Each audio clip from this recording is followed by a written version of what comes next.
आज हम लोग डिस्कस करने जा रहे हैं अपने क्लास 6 के अंदर ज्योग्राफी में चैप्टर नंबर 4। चैप्टर का नाम होगा मैप्स। ओके, इस चैप्टर में बेसिकली हम लोग बात करने वाले हैं मैप के बारे में। जैसे आपने सुना होगा political map, physical map, thematic map, है ना, इन सब के बारे में हम लोग आज बात करेंगे। और इस चैप्टर में हम लोग ग्लोब के बारे में भी बात करेंगे। उसके बाद हम लोग इस चैप्टर में और ग्लोब के बाद फिर हम लोग बात करेंगे इसमें एटलस के बारे में, है ना। तो कहने का मतलब पूरी तरीके से जो आपका चैप्टर है वो किसके ऊपर होने वाला है, मैप के ऊपर होने वाला है। तो चलिए हम लोग चालू करते हैं चैप्टर।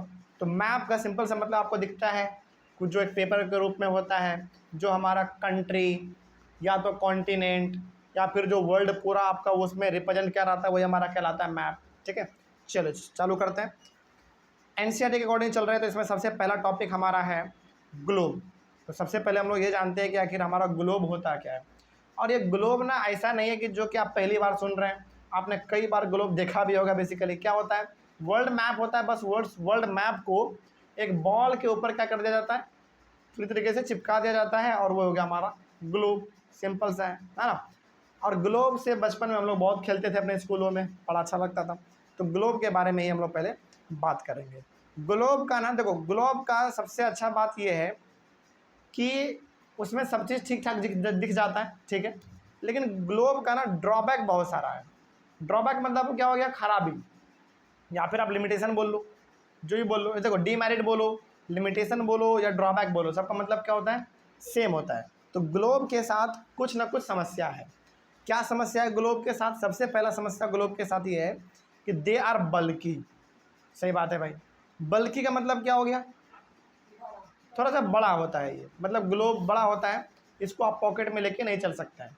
लेकिन जो हमारा मैप होता है, पेपर वाला मैप, उसको आप आराम से पॉकेट में लेके जा सकते हैं कि नहीं। तो यदि आपसे कोई बोले कि ग्लोब में और मैप में क्या डिफरेंस है, तो पहला डिफरेंस तो यही है कि मैप हमारा थोड़ा सा बड़ा होता है, सॉरी ग्लोब हमारा बड़ा होता है थोड़ा, लेकिन जो हमारा मैप है वो बड़ा तो होता है लेकिन उसको मोड़ के बहुत ही छोटा कर सकते हैं हम लोग, है ना। हाँ, इजी टू कैरी भी होता है। आगे, they are difficult to store और कैरी।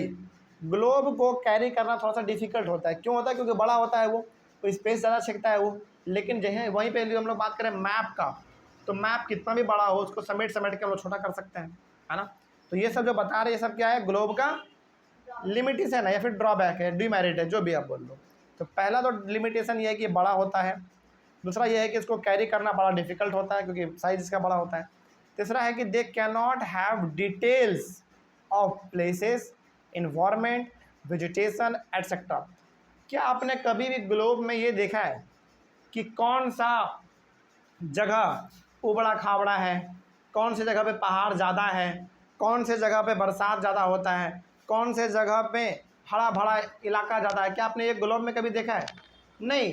ग्लोब में बेसिकली आपको क्या दिखता है, समुद्र, कंट्री, कॉन्टिनेंट, यही सब दिखता है ना। कहने का मतलब क्या आपको डिटेल्ड इन्फॉर्मेशन ग्लोब से मिलता है? नहीं मिलता।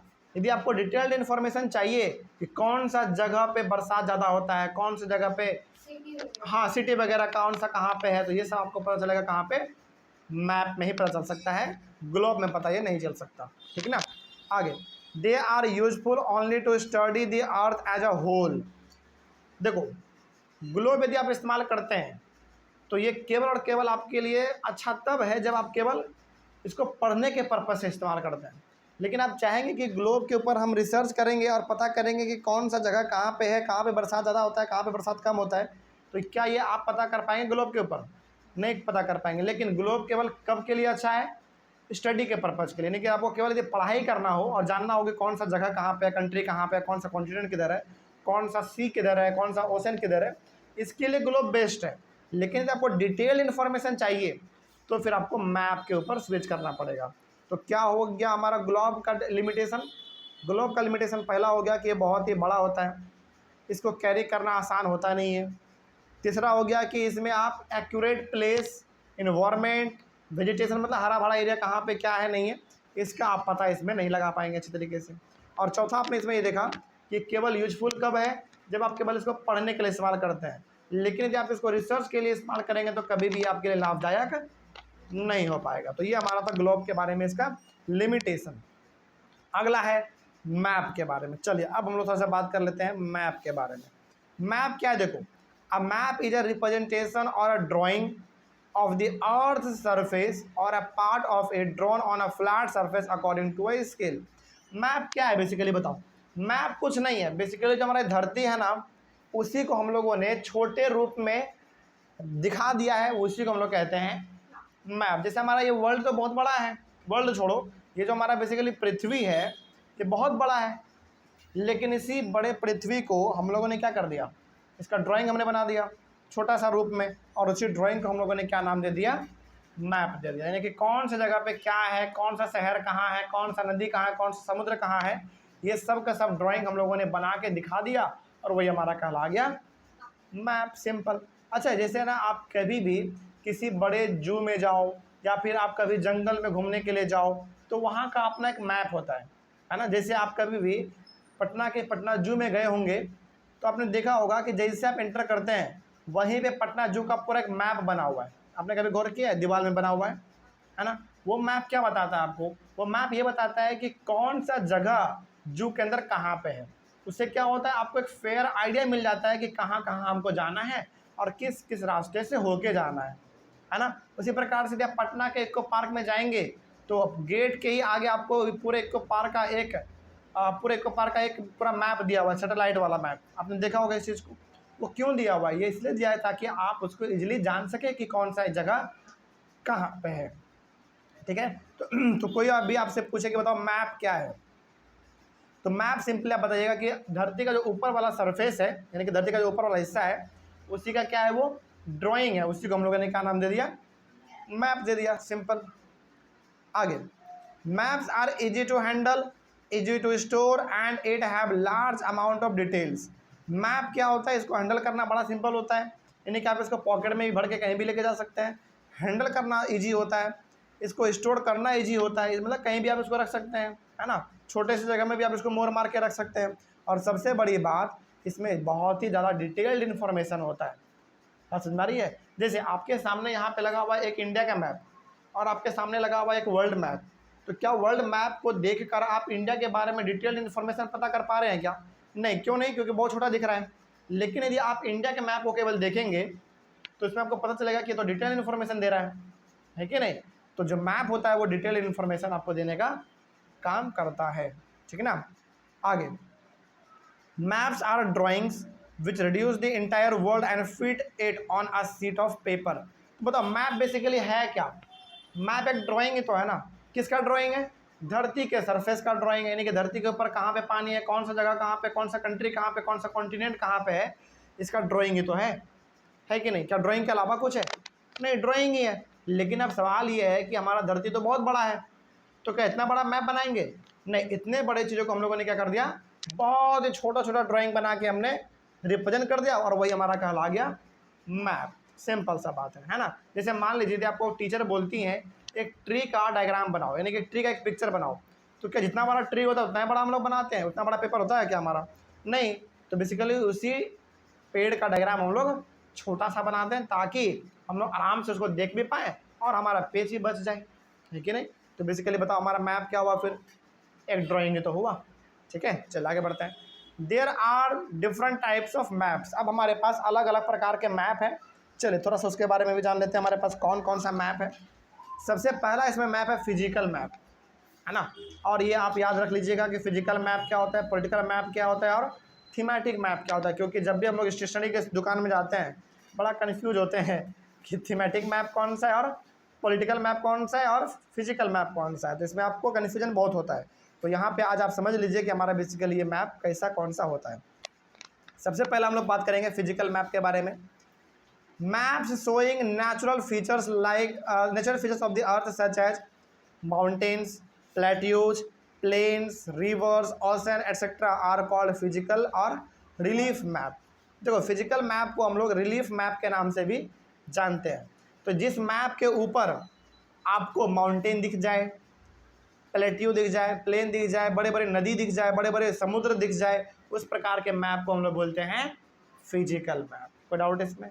यानी कि किसी मैप में यदि आपको क्या केवल दिख जाए, नदी, समुद्र, बड़े बड़े पहाड़, प्लेट्यू, प्लेन्स, ये सब यदि आपको दिख रहे हैं तो वो हमारा है फिजिकल मैप। ठीक है ना। अगला हमारा है पॉलिटिकल मैप। देखा जाए पॉलिटिकल मैप क्या होता है।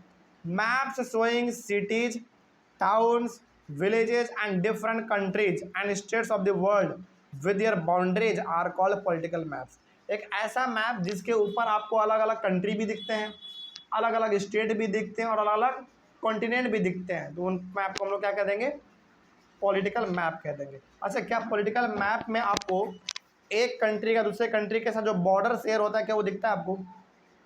बिल्कुल दिखता है। जैसे आप इंडिया और पाकिस्तान का ये बात करिए तो क्या उन दोनों के बीच में कहाँ कहाँ पे बॉर्डर है वो क्या आपको नहीं दिखता है? बिल्कुल दिखता है ना। तो कहने का मतलब फिजिकल मैप में केवल क्या होंगे, पहाड़, नदी, बड़े बड़े जंगल, ये सब होंगे केवल, है ना, फिजिकल मैप में। लेकिन पॉलिटिकल मैप में क्या होंगे, शहर कौन सा कहाँ पे है, गांव कौन सा कहाँ पे है, उसी प्रकार से कौन सा कंट्री कहाँ पे है, कौन सा कॉन्टिनेंट कहाँ पे है, इसको हम लोग कहते हैं पॉलिटिकल मैप। ठीक है ना। अगला हमारा है लास्ट थीमेटिक मैप। जरा इसके बारे में भी समझिए।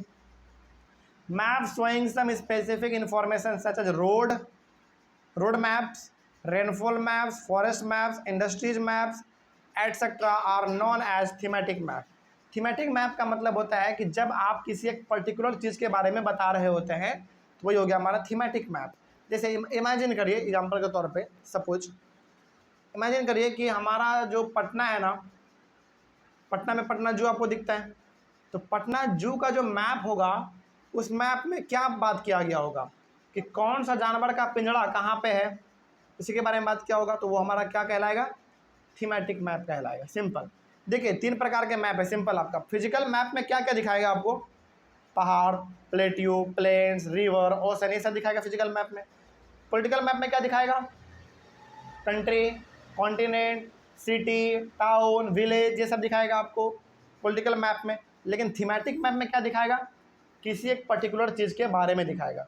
जैसे मान लीजिए यदि आप कहते हैं कि पटना में बहुत सारा फैक्ट्री है, तो बहुत सारा फैक्ट्री है लेकिन कौन सा फैक्ट्री कहाँ पे है, इसका क्या करना पड़ेगा, आपको एक अलग मैप बनाना पड़ेगा ना।